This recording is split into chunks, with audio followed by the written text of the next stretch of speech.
자신을 고발할 증거와 근거를 이렇게 바울 사도가 요구해요.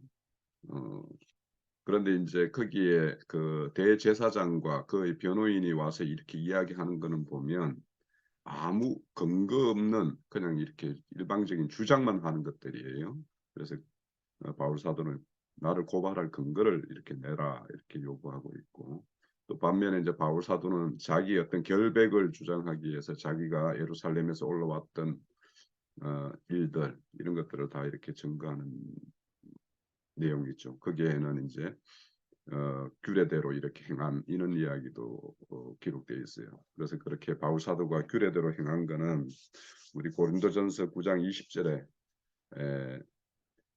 내가 법 있는 자, 나는 그리스도의 법을 가진 자이지만은 법 없는 자와 같이 하는 이유는 그들을 얻기 위함이다. 그러고 내가 유대인처럼 이렇게 행하는 것은 유대인의 어떤 그들을 얻기 위함이다. 이런 말씀이 우리 그 고린도 9장에 쭉 있었죠. 그거는 우리 지난주에 살펴봤기 때문에 이제 그런 걸 근거해서 이제 우리가 좀 이해를 가지면 될 것 같고, 그런데 이런 어떤 사도의 어떤 그 예루살렘에 올라가서 이렇게 행한 일로 24장에 보면 27절에 보면 이태 동안 거기에 구금이 되어 있어요.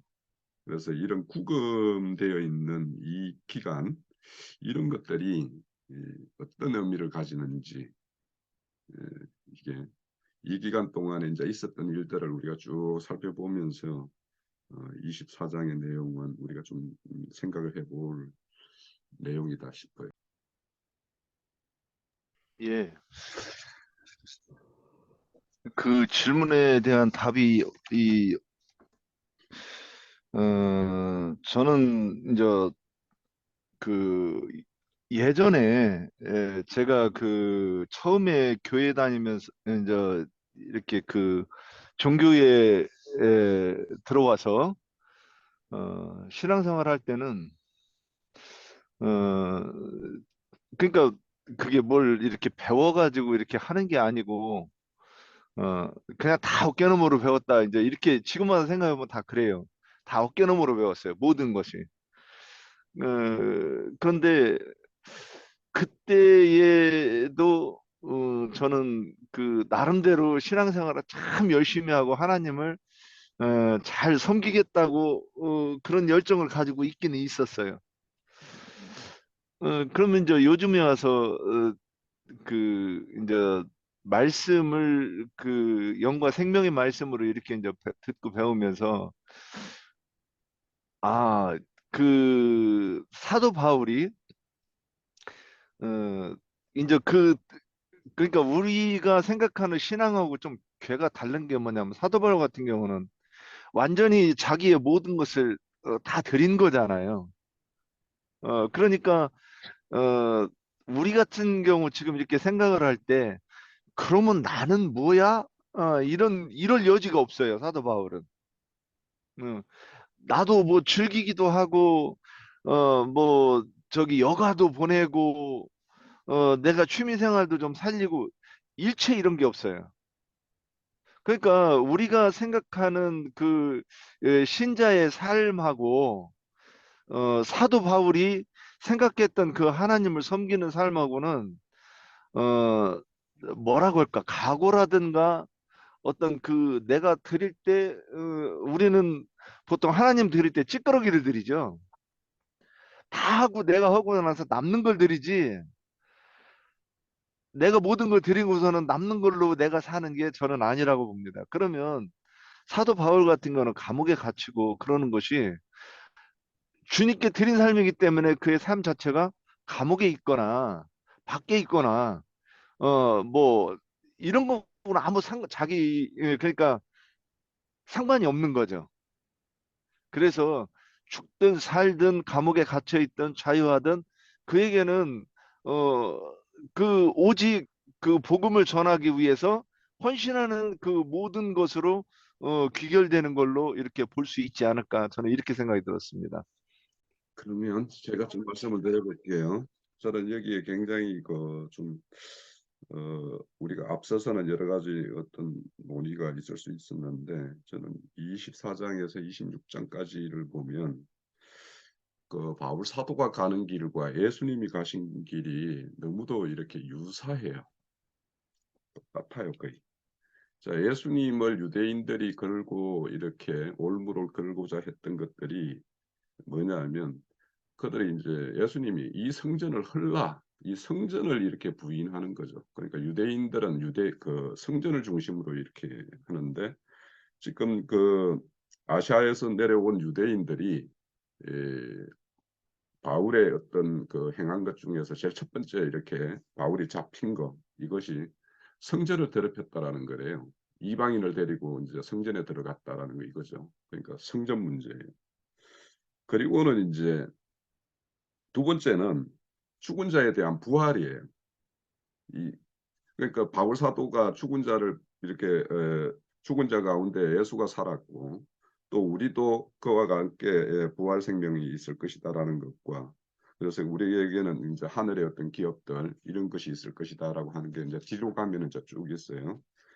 그래서 이 세 번의 재판을 보면 앞에서는 루이사 천부장과 이렇게 할 때나 베릭스 총독 앞에서 할 때는 어떤 그런 그리스도의 어떤 도의 문제보다는 현재 어떤 그 행정적인 로마법에 접촉되는가 안 되는가 여기에 이제 좀 중점을 두고 있어요.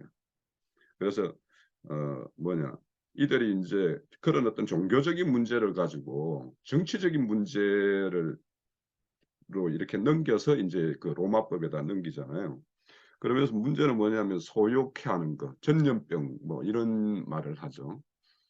어, 그래서 이제 그렇게 송사를 하는데 이 내용들이 점점 이렇게 그 공회에 이렇게 아나니아 단독으로 그 있었던 23장에서의 어떤 공회 거기와 이제는 가이사라의 법정, 그 로마의 어떤 법정에서의 어떤 그 지금 24장에서는 아나니아 그 대제사장과 그의 변호인 드둘로가 이렇게 내려가서 이렇게 바울을 고소를 해요.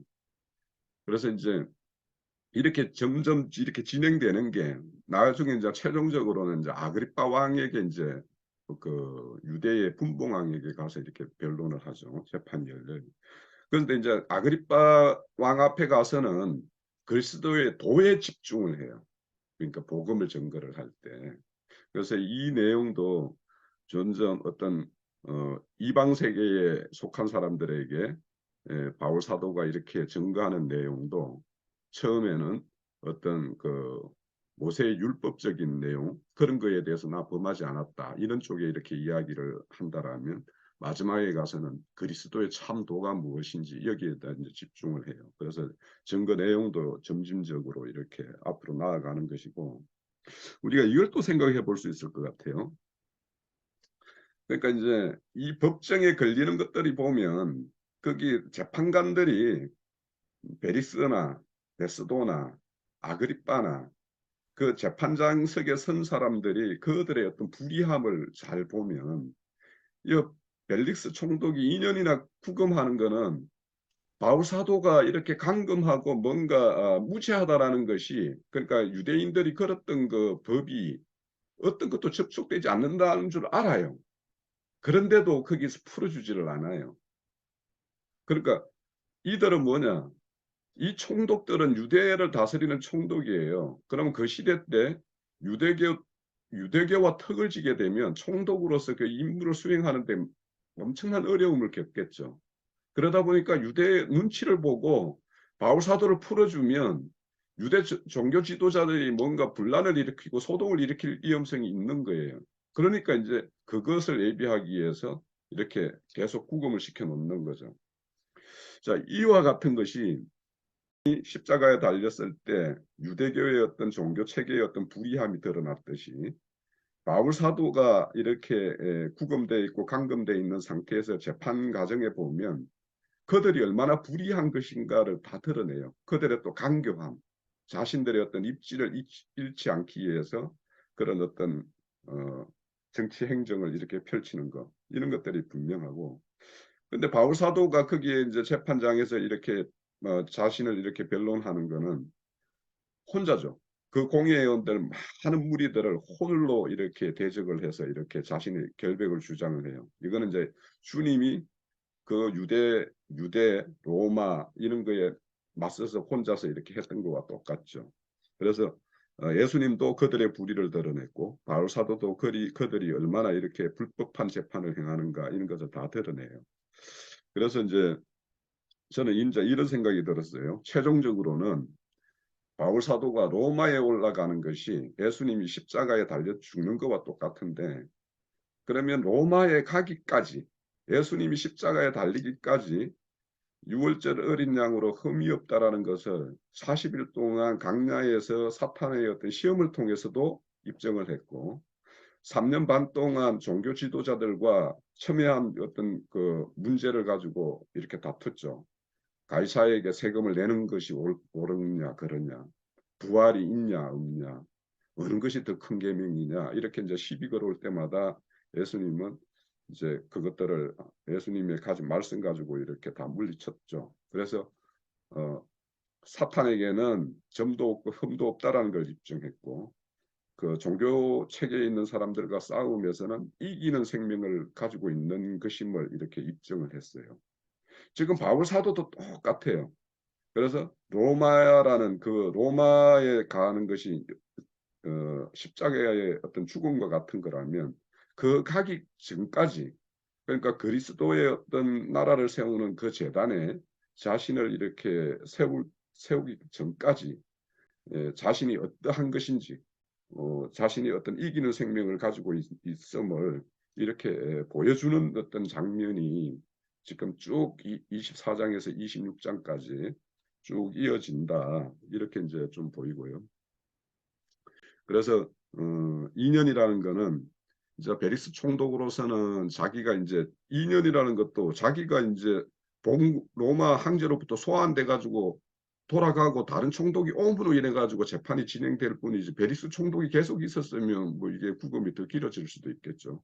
그런데 이제 이렇게 총독을 이렇게 바꾸는 것도 하나님이 로마로 바울을 불러들일 어떤 때가 찼기 때문에 총독을 바꾸는 걸 통해서 정치됐던 재판이 또 진행이 되고, 그래서 그 재판을 통해서 바울 사도가 이렇게 최종적으로 로마까지 이렇게 안전하게 들어갈 수 있는 이런 것이 되었다라는 것이 이제 전체적으로 내용으로 보이고요.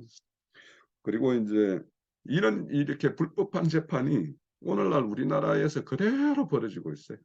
그러니까 지금 유대 종교 지도자들이나 변호사들이 이야기하는 것은 주장만 있지 증거가 아무것도 없어요.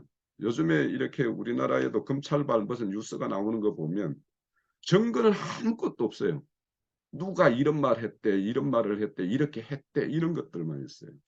그래서 우리가 어째 보면 이제 이런 것들도 우리가 그 복음 증거하는 자들의 어떤 명백한 증거에 입각해서 이렇게 증거하는 바울 사도의 어떤 모습과, 이런 종교 체계에 있는 사람들은 어떤 증거는 없으면서 어떤 주장만 이렇게 내세우는 세 번의 싸움 있죠. 천부장 루이사와 총독 베릭스와 또 총독 베스도 아그리빠 왕, 이 모두에게 바울 사도가 흠결없음이 이렇게 입증되는 그런 것들도 예수님이 누구와 이렇게 다투고 그 싸움에서 이제 이기고 하는 것과 이렇게 전 가정이 좀 비슷했다. 25장입니다. 베스도 총독이 유대인의 마음을 얻기 얻을 목적으로 예루살렘에 가서 재판을 하겠느냐, 아니면 가이사 황제에게 가서 재판을 하겠느냐, 이렇게 바울 사도에게 물어요. 그런데 이제 바울 사도는 당연히 이제 그 가이사의 재판을 받겠다, 이렇게 그 물음에 대답을 하죠.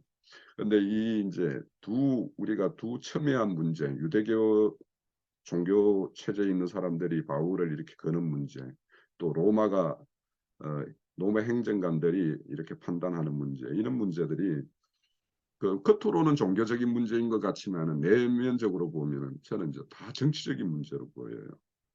그래서 이런 어떤 그 유대 종교 지도자들이 바울 사도를 고발하는 것이 이게 엄격하게 종교적인 사건일까, 정치적인 사건일까, 이거에 대해서 한번 형제 자매님들의 어떤 의견이 어떤 거인가 좀 여쭤보고 싶고, 또 베스도 총독 자신이 바울의 고소 사건을 상소할 근거를 찾지 못해가지고 그때 총독을 문안온 분봉왕 아그리빠에게 이렇게 재판을 한 번 이렇게 할 그런 요청하는 내용이 있어요. 그러면 이런 것들이 오늘날 이와 같은 것이 저는 재현되고 있다라고 생각되는데, 이 시대에도. 자, 이런 거에 대해서 한번 우리 형제자매님들은 어떤 의견이 있는지 나눠보죠. 자, 제가 먼저 그러면 제가 정리해 본 내용을 말씀을 드려볼게요. 자, 여기에서 보면 명백하게 그리스도의 도, 그러니까 예수님의 길을 가는 사람들의 어떤 도전을 받는 것은 세상으로부터 도전받기보다 오히려 같이 하나님을 섬긴다라는 그들로부터 이렇게 도전받는다라는 것이 이제 우리가 오늘 읽었던 내용 중에서 다 이제 확인이 되는 것 같아요. 우선 그 1차적으로 이제 베리스 총독 앞에서 이제 무고함이 이제 입증이 되었어요. 그래서 성전에 더럽힌 일이 없다라는 거. 그것도 이제 오해했다라는 거죠. 그러니까 바울 사도가 예루살렘 성읍에서 그 에베소 사람과 이렇게 만나는 것을 보고, 아, 이 사람을 데리고 성전에 들어가서 성전을 더럽혔다 이렇게 해서 고소가 된 거잖아요. 근데 그거는 성전을 지키는 자들에게 바울 사도가 어떻게 했는지 물어보면 금방 드러날 일이죠. 그러니까 에베소 사람이 진짜 성전에 들어갔는지 안 들어갔는지. 그럼에도 불구하고 성전에 그 지키는 자, 성전에서 일하는 자들의 어떤 정인을 세우지를 못해요. 그게 왜냐하면 바울 사도가 그런 이방인을 데리고 들어간 것이 없기 때문이겠죠. 자, 그런 것과 또 소동을 일으켰다라는, 그러니까 전염병자이고 소동을 일으키는 자라고 이렇게 제소를 하는데, 바울 사도는 자신이 예루살렘에 올라온 지 여기 보면 열이틀밖에 되지 않는다라고 자기 일정을 다 밝혀요. 그러니까 12일 동안에, 그러면 처음에 올라오면은 예루살렘에 도착해서 형제들을 만나서 자신이 이제 3차 전도 여행까지 마치고 있었던 일들과, 또 여기 올라올 때 보면 그 자기 민족을 구제하기 위해서 구제 헌금을 모아가지고 이렇게 올라온 것처럼 이렇게 기록을 하고 있어요. 그러면 이런 것들을 전달하고 뭐 이런 과정이 있었을 거 아닙니까? 그러면은 뭐 거기 하루이든 이렇게 이제 시간이 갔겠죠. 그러면은 이제 또 바울 사도가 그 4명의 어떤 비용을 대가면서 7일간 그 서원한 정결례를 이렇게 행해요. 그래서 7일간 이제 또 뭐 어디에 있었는지가 명백하죠. 거기 증거가 이제 입증을 할 수가 있어요. 그리고는 또 그러다가 이제 잡혀가지고 그 공회에서 이렇게, 그 다음부터는 이제 공회에서 자기가 이제 정인으로 이렇게 서서 변론을 한 것도 이제 있고, 또 유대인들이 이제 자신을 이제 뭔가 살해하고자 하는 어떤 그런 음모가 있음을 알고, 그 사건 때문에 사실은 이제 가이사라까지 이제 이렇게 이송이 되어 있는 거거든요. 그러면은 자신이 계속 여기 예루살렘에 거하지도 않았고, 예루살렘에 온 거 12일 동안 자기 행적에 대해서 명백하게 이렇게 밝힙니다. 그래서 이제 정치적으로는 아무 문제 없음이 이제 이렇게 드러나요. 그런데 이제 여기에서도 이제 재판하는 과정에 보면 그 드둘로가 이렇게 하는 거 보면 막 총독에게 이렇게 어떤 사실과 관련 없는 막 총독에게 아첨하는 말만 이렇게 막 이렇게 내죠. 그에 비해서 이제 바울 사도는 좀 명확한 증거를 대서 이제 자신이 이제 이렇게 입증을 합니다. 그런데 이제 여기에서 중요한 거는 지금 자신을 이렇게 고소하는 게 유대인인데, 바울 사도는 자신의 어떤 민족인 그 유대인들에게 적대감을 가지고 있지 않다라는 것을, 자기가 이렇게 그들을 구제하기 위해서 구제금을 이렇게 모아온 것, 그것을 전달한 것까지 이제 이야기를 해요. 그리고 또 유대인과 그리스도가 이렇게 하나님을 섬기는 면에서는, 하나님을 섬기고자 하는 면에서는 똑같다.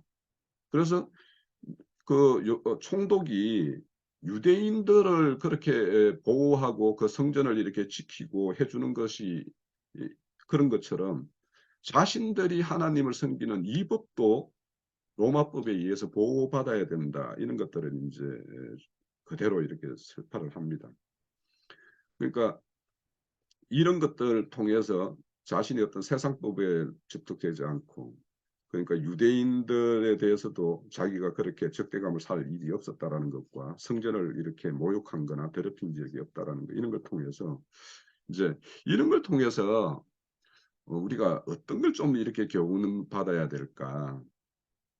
그러니까 지금 보면은요, 로마 총독에게도 흥결없음과 또 이스라엘의 어떤 분봉왕인 그 사람들은 뭐냐면 성전을 책임지는 자예요. 성전을 보호하고 또 심지어 분봉왕은 그 시대에는 대제사장 임명권을 가지고 있는 사람이었어요.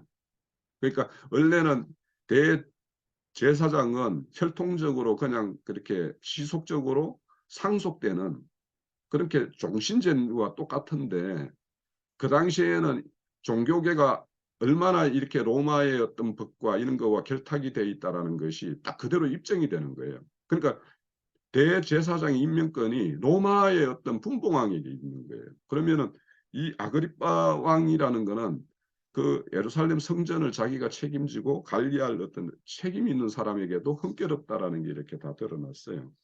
자, 이런 걸 통해서 자, 저는 지금 이 과정이 쭉 가면은 그리스도의 법에 대해서도 바울 사도가 흥결이 없다라는 것과 이런 것들이 다 이제 드러나는데, 그래서 우리가 이런 사도의 어떤 책무를 다하기 위해서는 우리가 어떤 세상으로부터도 이렇게 뭔가 그 질책을 받거나 이럴 그런 모습에서도 우리가 자유로워야 되고, 또 한면에서는 이렇게 이제 유대교라면 이제 종교 집단 그들로부터도 우리가 이런 어떤 흥결이 없는 이런 모습, 그리고는 가장 중요한 그리스도의 어떤 법을 우리가 온전히 실행하는 이런 면까지도 우리가 이렇게 온전함을 이렇게 이루는 부분에 대해서 우리가 좀 한번 좀 이렇게 생각을 해볼 필요가 있는 게 아닌가, 이제 이런 생각이 들고요.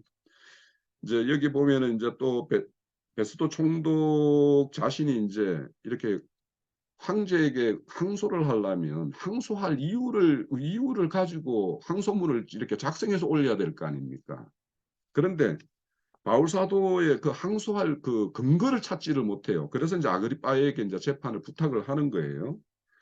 그런데 이제 저는 이제 이걸 보면서 어떤 생각이 드냐면, 오늘날 교파마다 이단 연구소를 다 운영을 하고 있어요.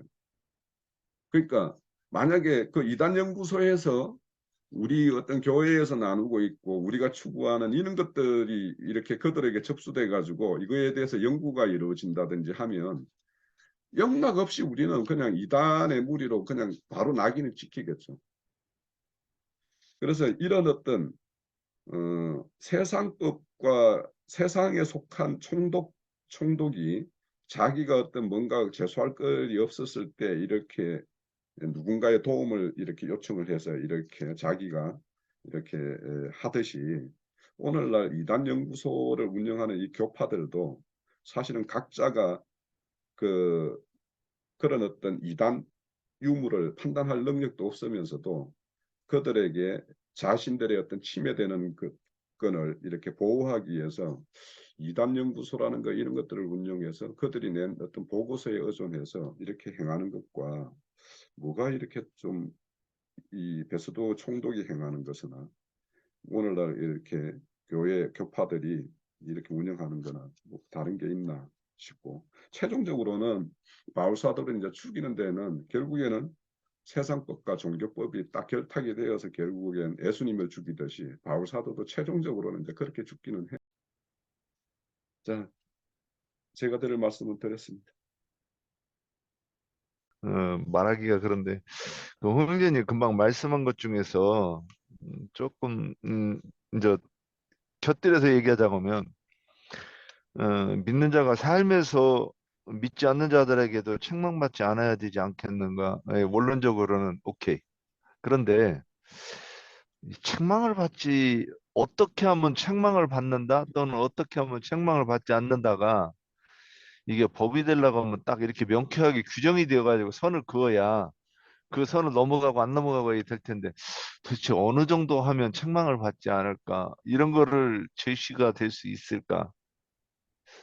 그래서 어저께 뭐 박형제님이 신앙의 양심을 따라 행하였노라 이 성경 말씀을 양심을 따라 하나님을 섬겼노라 해가지고 이렇게 이제 그 말씀을 인용하고 하던데 그러면 그 양심을 따라 그 섬긴다고 하면 그건 이제 얘기가 돼요. 왜 그러냐?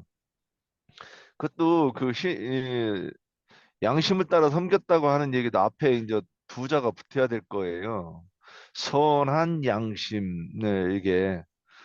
근데 그 선한 양심이라고 하면 하나님 앞에 네가 양심대로 행했어 하고 인정받는 그걸 거고 그냥 그 양심을 따라 이렇게 얘기하면 속세의 사람이 얘기하는 그 양심하고 이게 혼동이 돼서 우리가 이 좀 문제가 있을 거라고 봅니다. 그러니까 하나님 앞에서 하나님이 인정하는 양심은 하나님이 선하다고 인정하는 그 양심이어야 되는 거고 우리가 그냥 이 양심 그러고 가지고 만약에 분별을 안 해놓으면 이거는 이제 좀 문제 있는 하나님 앞에서 문제 있는 답이 될 수도 있다 이렇게 보입니다.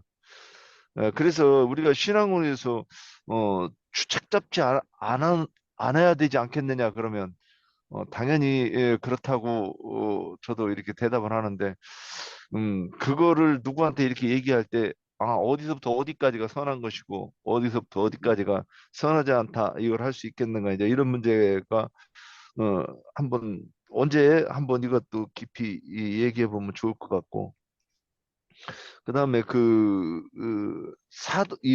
유대 종교자들이 사도 바울을 고발한 사건은 엄격하게 종교적인 사건이니까 당연히 종교적인 사건이죠. 근데 정치인들한테 가서 이거를 해결하려고 하니까 문제가 되는 거죠. 근데 이 세 가지 세상 사람들과 종교 체계에 있는 사람들과 진리 가운데 있는 사람 세 사람이 어떤 얘기를 하면 서로 이게 소통할 수 있는 방법이 없잖아요. 서로 생각하는 게 다르고 주장하는 게 다른데 그런데 이제 사도 바울은 여기서 이 아그리빠한테 신문을 요청한 이유는 저는 이제 오늘 이거 문제를 이렇게 보면서 어 유대인 이 예루살렘에 가서 그 재판을 받으면 거기서는 당연히 죽을 거라고 생각했을 거라고 죽을 그러니까 스데반 집사를 사도 바울이 가편에 투표하고 어, 순교를 처형을 했지 않습니까? 그러면 자기도 그런 불의한 재판을 받고 거기서 죽을 거라는 걸 알았을 건데, 근데 사도 바울은 지금 로마에 가야 되겠다고 이미 예언을 하셨기 때문에 여기서는 죽으면 안 되니까 아그리빠 왕에게 그 재판을 요청하지 않았을까? 저 음, 그런 생각이 들었습니다. 어, 첫 번째는 이제 이때 당시에 보면은요, 베스도라는 사람은 유대인의 기득권자를 갖다가 편드는 사람이에요. 그 베스도에게 재판을 받는다는 거는 이재명이가 대구에서 재판을 받고 윤석열 영부인인 김건희가 광주에서 재판을 받는 거랑 똑같은 일이걸랑요. 그러면은 이런 것들 같은 경우는 말 그대로 형평성이 너무 떨어져요. 법적으로도. 그러니까 지금 바울 같은 경우는 가이사에게 재판을 받겠다라고 얘기를 합니다. 어, 만약에 유수도의 말을 듣고 바울이 예루살렘에서 재판을 받으면 스데반 집사님처럼 그 자리에서 죽겠죠. 그러면 로마로 압송되는 사건은 없을 것이고요. 이것은 하나님의 뜻이 이루어지지 않는다라고 보여지고, 이제 윤영재님께서 얘기하셨던 거는 뭐냐면 23장 1절에 보면 나는 범사의 양심을 따라 하나님을 섬겼노라 라고 얘기하는 사도 바울이 이 얘기를 갖다가 할 때에는 성경에 보면은 양심이 사람은 하나님을 갖다가 영접하는 곳이 있어요. 어, 우리가 영혼 몸이라고 얘기할 때에는 항상 지성소와 성소와 그 다음에 번제단을 갖다 생각을 해야 됩니다. 성전을 항상 그걸 같이 대비해서 생각을 해야 돼요. 그런데 지성소 안에는 법궤가 있죠. 그 법궤 속에는 십계명이 들어가 있는 겁니다. 이 말은 무슨 말이냐면 하나님의 말씀만이 법이라는 걸 지금 얘기해주고 있다라는 거예요.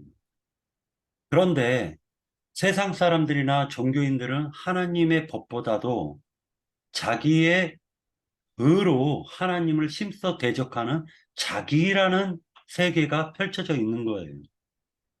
그러다 보니까 그것은 죽은 양심이라고 합니다. 피뿌림 받지 못한 생명 없는 양심이라고 해요. 그런데 하나님께서 그 법계 속에 오시는 것은 살아난 양심인데 그걸 갖다 성경에서 뭐라 얘기하냐면 속죄소라고도 하고 시은자라고도 해요. 똑같은 자리인데 시은자라는 말은 하나님이 임하신 보좌라는 뜻이고 속죄소라는 것은 하나님께서 그 똑같은 자리에 먼저는 죄를 씻어주는 역할도 하신다. 근데 그 속죄소나 시은자에 대제사장이 1년 1차 들어가서 피를 7번 뿌린다는 거예요. 그래서 히브리서에서 얘기하는 것은 선한 양심이라는 것은 하나님께서 임재한 양심을 선한 양심이라고 얘기를 하는 거예요. 즉, 다시 얘기해서 내가 양심대로 신앙생활을 했다라고 얘기하는 이 사도 바울의 얘기는 내가 양심을 따라 하나님을 섬겼다라고 얘기하는 이 말은 모든 기준을 하나님 말씀대로 사도 바울은 행했고 하나님의 목적과 그 뜻을 따라서 삶을 살았다라는 걸 증거하고 있다라는 걸 얘기하고 있습니다. 그리고 이제 홍영재님께서 그 세상법으로도 저촉을 받지 말아야 되는 것이 아니냐라고 얘기를 하고 있습니다. 그렇습니다. 성경에서는 하나님께서 대속하시고 난 이후에 가늠하다 현장에 잡힌 여자 보고 더 이상 이후로는 죄를 나도 너를 정죄하지 않는다. 이후로는 다시는 죄를 범치 말라라고 얘기를 하고 있습니다. 그러니까 오히려 그리스도의 율법이 더 강력한 법이에요. 그리스도의 율법이라는 게 더 강력한 법이지 내가 오늘 예수님에게 대속을 받았으니까 이후로 함부로 살라고 성경은 얘기하고 있지를 않고 있다라는 거예요. 그래서 그런 부분을 갖다가 우리가 진중하게 깊이 한번 생각할 필요는 있다. 자, 그 부분은 저도 이제 우리 그 로마서 13장에 보면 13장 1절에요. 각 사람은 이에 있는 권세들에게 복종하라. 권세는 하나님으로부터 나지 않음이 없나니 모든 권세는 다 하나님께 정하신 바라. 그러므로 권세를 다스리는 자는 하나님의 명을 거스림이나 거스리는 자에게 심판을 자치하리라. 이렇게 말씀을 해요. 그러니까 그 세상법을 아주 우습게 아는 사람들이 있어요. 그래서 그런 것, 그거 뭐 우리 교회에 있는 뭐 지체들이 그럴 리 없겠지만 그런 사람들이 있거든요. 그러니까 이 지금 보면 이제 바울 사도가 이렇게 로마법도 이렇게 준용을 하고 또 그리스도의 어떤 법도 이렇게 준용할 수 있는 거는 그 권세자들, 재판관들 앞에서 바울 사도가 취하는 자세를 보면 그 재판석을 인정을 해요. 그 재판석에 앉아 있는 자들을 다 인정을 하고 그 권위를 인정하고 그 앞에서 자기의 어떤 변론을 충실히 이렇게 베풀거든요. 예, 제가 여기서 한 가지 느낀 거는 뭐냐면은, 사도 바울이 지금 두 가지의 죄목을 갖다가 유대인들이 걸고 넘어갔는데, 첫 번째가 예수님께서 부활하셨다라는 걸 어, 걸고 넘어갔습니다. 두 번째는 성전 문제예요. 그러니까 두 가지예요. 예수님의 부활과 성전 문제. 그런데 유대인들은 왜 이 부분을 갖다가 이 두 가지가 유대인들에게는 왜 그렇게 걸렸을까? 우리가 생각해 볼 필요는 있다고 봅니다. 기독교계를 지금 한번 기독교를 한번 볼게요. 저도 이제 기독교 세상 기독교계를 갖다 통해 가지고 여기까지 왔지만은 예수천당 불신지옥이라는 것 가지고 장사를 해먹는 거예요. 그래서 사람들에게 공포심을 심어주죠. 그래서 당신이 죽었을 때 천국 갈 거냐? 지옥은 영원토록 뜨거운 불 속에서 지지고 볶고 튀기는 곳이다. 라고 얘기를 하면서 공포심을 자아내고 그 다음에 천국행 티켓을 갖다가 파는 것이 세상 기독교계입니다. 그런데 그 장사가 지금 안 되게 생긴 거예요. 그 장사를 사도 바울은 성전이 지금 예루살렘에 있는 그 성전이 그 성전에서 하나님이 예배를 받으시는 게 아니라는 것을 갖다 사도 바울은 몸소 실천하고 있걸랑요. 그러니까 이들이 봤을 때는 이단자고 미친놈이고 귀신 들린 자인 거예요. 자기네 기득권을 뺏어가는 자이기 때문에 사회를 혼란케 만드는 자예요. 그러니까 결과적으로는 무슨 법으로 걸고 넘어가느냐? 우리들도 앞으로 어떤 법에 걸려서 만약에 순교를 당한다면 어떤 법에 걸려서 순교를 당하냐면 사회를 혼란케 하는 국가보안법에 걸려서 우리는 순교될 가능성이 높은 거예요. 우리 대한민국 사람이니까. 그리고 어, 다른 나라에서는 다른 법이 있겠죠. 그래서 이제 결과적으로는 이 부분을 갖다 이제 생각을 해봤고, 사도 바울은 무엇을 갖다가 행해가지고 지금 말 그대로 행해서 벌을 갖다가 받는 게 아니라 지금 얘네들 유대교인들의 입장에서는 무엇을 행해서 벌을 받는 게 아니라 성경과 예수님의 부활을 증거한 그 자체 가지고 지금 고발을 당한 거란 말이에요. 그리고 이제 세 번째로는 이제 뭐가 있냐면은 구원파의 문제가 뭐냐면은요. 예수님이 단번에 죄를 갖다가 씻어줬다라는 부분만 너무 강조해요. 너무 강조하다 보니까 결국 그 사람들이 빠지는 곳이 어떤 문제가 발생이 되냐면 과거, 현재, 미래죄까지 용서해줬다라고 하니까요. 자기가 그 용서받은 것을 처음에는 감사하다가 그게 나중에는 무뎌져요. 감각이 무뎌져 가지고 자기가 남에게 함부로 대하거나 아니면 정죄하거나 아니면은 음탕한 곳에 가거나 하는 이런 부분에 전혀 죄책감을 느끼지를 못하고 있다라는 게 문제가 되고 있는 거예요. 그러니까 오히려 복음이 그들에게는 약이 되는 게 아니라 독이 되고 있다라는 걸 우리가 봐야 된다라는 거죠. 그런데 우리가 처음에 신앙생활 했었을 때 나 같은 죄인을 갖다가 살려주신 예수 그리스도께서 그 십자가에서 그 죽으심과 부활하심이 너무나도 큰 은혜다라고 생각했을 때 나보다 더 못한 사람을 만나도 아니면 나보다 더 그 죄가 없는 사람을 만났을 때 당신은 나보다 낫습니다라고 하면서 복음을 전했단 말이죠. 그런데 지금 그런 복음을 그렇게 귀한 복음을 구원파에서는 과거제, 과거, 현재, 미래제까지 다 용서했으니까 예수 믿은 이후로는 사랑밖에는 없다. 요것만 딱 강조를 해요. 그리고 그 모든 인간의 육적 행위를 갖다 다 무시를 해버리니까 결국에는 인간성이, 인간의 존엄성이라는 게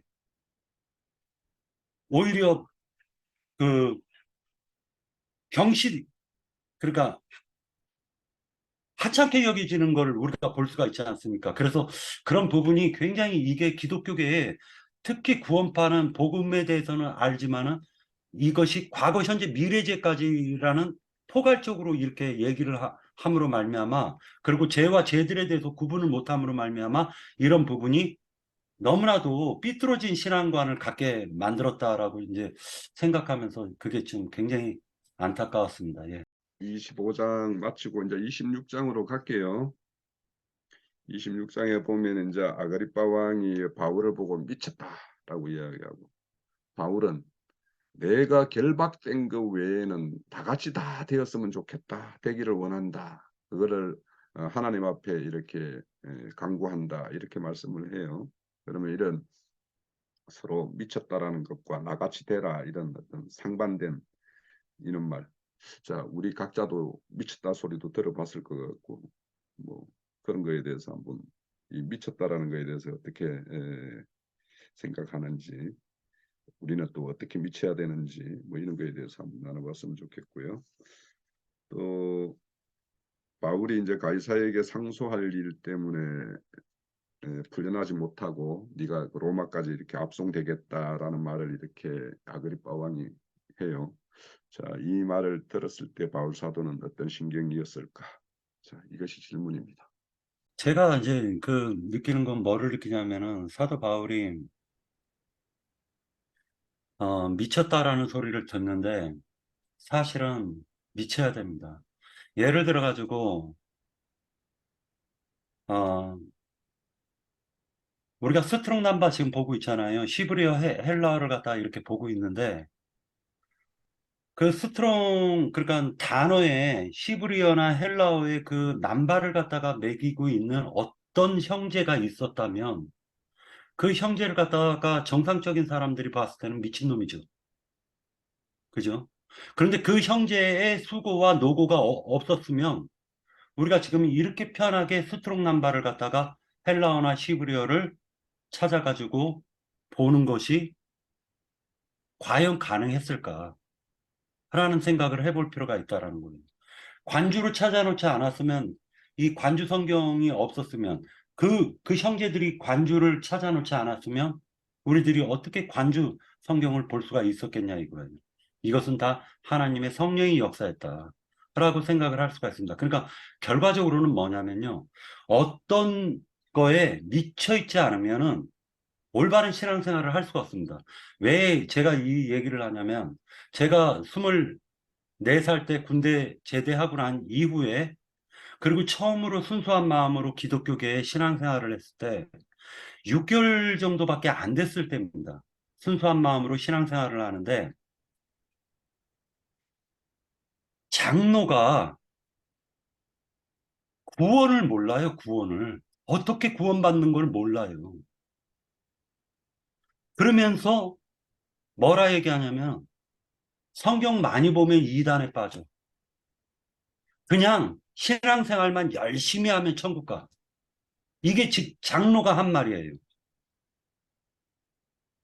전 충격을 받았어요. 왜 충격을 받았느냐?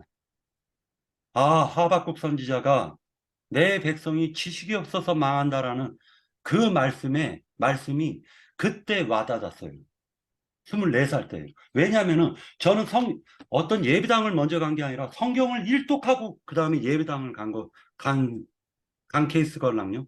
그런데 구원에 대해서 그렇게 30년 넘도록 신앙생활 했다는 사람이 구원받는 방법도 모르고 장로가 돼 있고 그리고 성경에 뭐가 적혀 있는지도 알지도 못하고 그걸 봤을 때 아, 미치지 않으면은 정말로 하나님의 말씀, 하나님을 경외한다라는 것은 하나님 말씀을 경외하는 것이기 때문에 말씀에 대해서 미치지 않으면은 이것은 그 사람은 가르칠 자격이 없는 사람이다.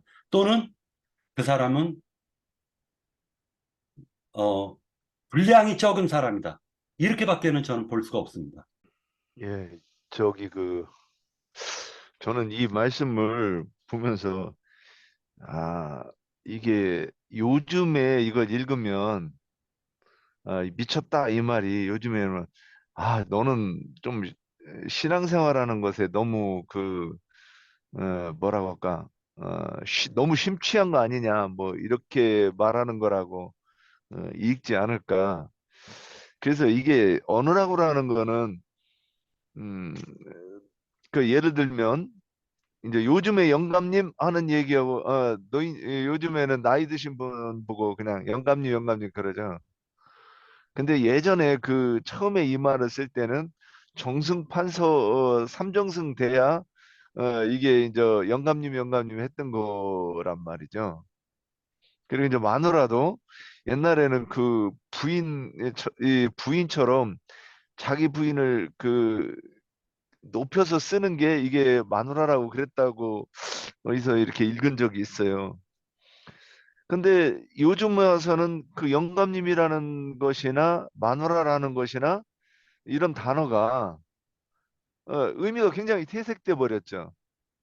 그러면 이 미쳤다는 말도 예전에 제가 어렸을 때만 해도 미쳤다는 말이 저는 귀신 들렸다는 소리로 했던 거를 이렇게 기억을 해요. 우리 동네에서 미쳤다 그러면 어렸을 때는 저기 귀신 들렸다는 말과 저기 동의어로 생각했던 거로 생각을 합니다. 제가 왜 이 말을 하느냐면 그래서 여기서 미쳤다고 하는 말이 음, 내가 지금 이렇게 설명하면서 얘기하는 그 뜻일까? 아니면 지났다고 얘기하는 것일까? 그래가지고 이거 찾아보니까 요한복음 10장 20절에 한번 가서 찾아보세요.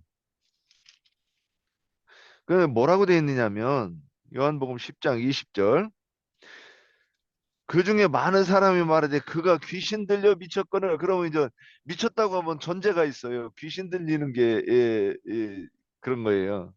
그러면 이 귀신 들려서 미쳤다 그러면 이게 뭔 말이냐? 이 반대가 귀신 들려 미치는 것의 반대는 뭐냐면 하나님이 신이 임하는 거예요. 성령이 임하는 거예요. 그런데 그 여기 바울한테 미쳤다고 얘기했을 때 이거를 염두에 두고서 네가 저기 귀신이 들려서 지금 하나님을 대적하는 일을 하는 것이다고 이렇게 말하는 것이 라고 저는 이렇게 이제 이해가 되는 거예요. 그래서 이거 잘 봤는가? 이런 생각을 해가면서 저는 이제 여기까지만 말할게요. 예. 예, 저도 그 비슷한 경험이 있는데, 저는 하나님을 만나고 가치관이 바뀌니까 나도 모르게 나는 사람들 만나면 오늘은 나 전도 안 할 거야. 그 전도하는 말 들으면 진짜 듣기는커녕 오히려 막 싫다고 저를 너무 그렇게 얘기해서 안 한다고 가서도 가고 보면 나도 모르게 하나님 얘기가 나고 전도를 해요. 그 중에 저희 친구들을 이제 데리고 진짜 5대1로 대화를 나누고 했는데 친구들이 진짜 저만 하나님 얘기하고 다 같은 영들이다 보니까 다 편이 되고 가는데 그 중에 친구 하나 그런 거예요. 혜진아, 너 미쳐도 절단히 미쳐라. 미치면 큰일 난다는 거예요. 그래서 제가 뭐라 그랬냐면, 야, 이거 우리가 서로 관점이 다른 거죠. 걔는 세상 관점을 보니까 뭐 윤영재님 말했다시피 나보고 귀신 들렸다 하는 얘기지만 저는 오히려 당당하게 걔한테 그런 거예요. 너들 이 다음에 하나님 만나면 얼마나 큰 얘기를 하려고 그러느냐.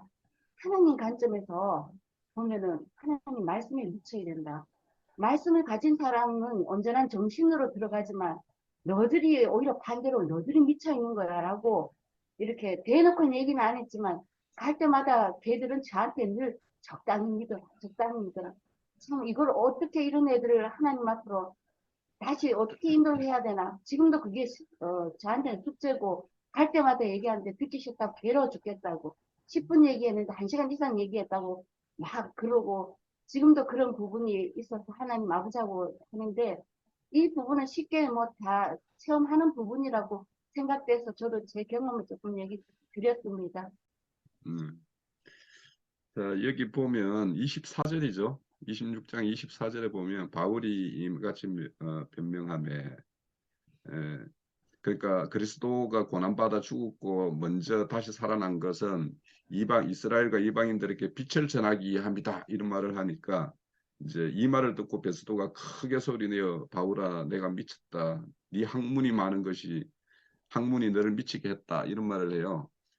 근데 저도 이제 그 뭡니까 고등학교 다닐 때 제 이제 그 공부를 아주 열심히 하는 친구가 진짜 머리가 헷가닥해가지고 이런 적이 있었어요. 어? 그래가지고 이제 사실은 그 너무 이렇게 뭔가에 몰입이 돼 있고 그거에 대해서 이제 또 부담을 가지고 이렇게 되면 이제 그런 경우가 있죠. 그런 경우가 있어요. 이제 그 친구는 그래 좀 힘을 가지고 이제 정상적으로 돌아왔지만 여기에는 죽은 자가 다시 살아났다라는 걸 베스도는 들어본 적이 없는 사람이에요. 어떻게 죽은 사람이 살아나냐 이런 말을 하니까 거의 미치지 않고서 어떻게 그런 소리를 하냐 하는 거는 베스도 입장에서는 너무도 뭐 당연한 이야기일 수 있고 그죠. 그래서 그런데 이제 바울 사도는 이렇게 음, 자기처럼 되기를 원한다 이런 말씀을 해요. 그래서 제 이거를 보면서는 그러니까 세계가 다르잖아요. 그러니까 베스도의 세계와 바울의 세계가 다 다른데 이 다른 두 세계가 만나면 둘 다 미친 거죠, 뭐. 사실은 서로가 보면 서로가 미쳤다라고 하기에 딱 맞는 건데 바울 사도 같은 경우에는 이제 증거 내용을 보면 그는 과거에는 그들의 조상들이 믿는 그 어떤 율법에 미친 자들이었어요. 그래서 그 미쳐서 사실은 이제 그 믿는 자들을 다 예수당이라고 해가지고 그들을 이렇게 쫓아서 이렇게 가는 도중에 이제 완전히 그렇게 어, 변심을 하게 된 어떤 그런 사건이 우리는 다 알잖아요. 근데 이제 그는 그 세계에 미쳤다가 전혀 다른 세계에 이렇게 넘어와서 이제 미친 자와 같은 이런 것이 되어 있어요. 그래서 이제 바울 사도 같은 경우에는 과거에 자기가 했던 것이 믿지 않을 때 그렇게 했다 이렇게 말을 하고 이제는 믿으니까 이제 지금은 이제 예수의 증인으로서 이렇게 사는 거죠. 그러면서 여기에 내용에 보면 20절에 보면 회개를 굉장히 강조해요. 여기에도 보면 그래서 우리가 회개하는 거는 그들이 지금 뭐냐면 유대인들이 그들은 그들대로 열심을 내고 뭔가 하는데 이것이 바른 길이 아니니까 회개라는 거는 거기에서 떠나야 된다라는 거죠. 지금 그들은 어둠에 있는 것이고 그래서 자신이 어둠에 있다가 빛 가운데로 왔고 사단의 권세 속에 있다가 하나님의 어떤 권세 속으로 이렇게 넘어온 것처럼 이렇게 되어야 된다라는 것이 이제 바울 사도가 나처럼 되어라 이렇게 말을 하고 그게 이제 결정적으로 이제 여기에 바울 사도가 자신이 옛날에 어떤 쪽에 미쳐 있었는가에 대한 이야기가 26장의 앞에서는 쭉 나와요. 쭉 나오고는 지금은 이제 다른 세계에 이제 자신이 미쳐 있다라는 것을 이렇게 이야기를 하고 있어요. 그래서 이렇게 된 것들이 여기 내용에 보면 이게 사람의 일로 된 것이 아니다. 이런 말씀을 또 이제 실질적으로 본인이 예전에 했던 어떤 유대교에 이렇게 침투되어 있던 것도 어째 보면 지 자신이 그런 게 아니고 자기의 어떤 지식 정신 세계가 그 자기가 믿는 신이 어떤 그런 것이었었던 거고 지금 이제 이 세계에 넘어와 가지고 이렇게 하는 것도 사실은 이제 새로운 신 그래서 이 미쳤다라는 거는 아까 형제님 말씀대로 이제 신이 바뀌었고 신에 의해서 취한 거죠. 그런 어떤 자신의 어떤 그 그런데 이제 여기에서 보면 그 바울이 가시체에 뒷발깃하는 자였다 네가 그래서 네 스스로가 얼마나 괴로웠냐 그러니까 바울 사도가 뭔가 자기가 행할 때마다 일어나는 거 그러니까 스데반 집사가 죽었을 때 그러면 그 사람이 괴롭고 뭔가 이래야 되는데 오히려 이렇게 밝은 빛 가운데 있는 그런 어떤 사람처럼의 어떤 마지막 모습을 자기가 기억을 하고 있고 그러니까 자기가 유대교에 심취되어 있을 때 했을 때마다 사실은 왜 이들은 이렇지 하고 그런 어떤 의구심을 늘 가졌기 때문에 이제 이런 어떤 새로운 어, 그리스도의 어떤 미친 자가 된 그런 것이 되어 있죠. 그래서 이런 바뀐 것들 그런 것들이 자기가 스스로 한 것이 아니기 때문에 여기 보면 29절에 보면 나와 같이 되기를 하나님께 원하나이다 이렇게 말해요. 하나님이 바꿔주시기를 원합니다 이렇게 이제 말씀을 하죠. 그런 것이 있고 그리고 이제 바울이 가이사에게 상소한 일 이 말씀을 이제 네가 이 상소한 일 때문에 지금 풀려나지 못하고 네가 로마로 가야 되겠다라는 것이 이제 아그리빠의 이제 최종적인 어떤 그 바울의 어떤 신문 과정에서 이제 내린 결론이죠. 그래서 바울이 이제 만약에 이 소식을 들었을 때 바울 사도는 우리가 뭐 지난 23장 11절에 보면 담대하라. 내가 예루살렘에서 나의 일을 증언한 것 같이 로마에서도 나를 증언하리라. 이 말씀 있죠. 이 말씀을 받았기 때문에 이렇게 네가 가이사 황제 앞에 서야 되겠다라는 이런 말씀을 들었을 때 이것이 하나님의 어떤 섭리 가운데서 이루어지는 것이다라고 이제 이렇게 받았을 거라는 생각이 들고요. 그래서 로마 가이사에 들어가는 그 배후에는 하나님의 어떤 뜻이 이렇게 주권적으로 이렇게 이루어지는 것임을 이렇게 우리가 알 수가 있고, 우리가 오늘 그 23장에서부터 쭉 그 바울 사도가 이렇게 곳곳에서 이렇게 심판 과정에서 이렇게 자신의 어떤 증언할 어떤 기회, 재판 과정에서 이런 것들이 어떤 말씀의 성취인가 하면은요, 사도행전 9장 15절을 한번 볼게요. 그러니까 바울 사도를 이렇게 다메섹에서 회심을 시켰을 때 그때 아나니아에게 이렇게 일러준 말인데 15절에 보면 가라, 이 사람은 내 이름을 이방인과 임금들과 이스라엘 자손들에게 전하기 위하여 택한 나의 그릇이다, 이 말씀을 해요. 그러니까 지금 바울 사도가 이 말씀이 그대로 응해요. 그러니까 지금 여러 임금들, 아그리빠 왕, 또 로마의 어떤 행정관이지만 그는 로마 황제를 이렇게 대표해서 나와서 이렇게 이스라엘을 이렇게 행정으로 이렇게 치리하는 자들이니까, 그래서 임금들, 그들 앞에서 이런 어떤 예루살렘에서 일어났던 모든 일들이 이 말씀의 어떤 성취 과정이다. 그래서 최종적으로는 로마 황제 앞에 가서도 이제 자신의 이제 증언을 할 기회가 있겠죠. 그래서 그런 것들이 오늘 우리가 봤던 24장에서 26장의 어떤 말씀의 어떤 성취다. 저는 그렇게 결론을 내리고 제 증거는 마칠게요.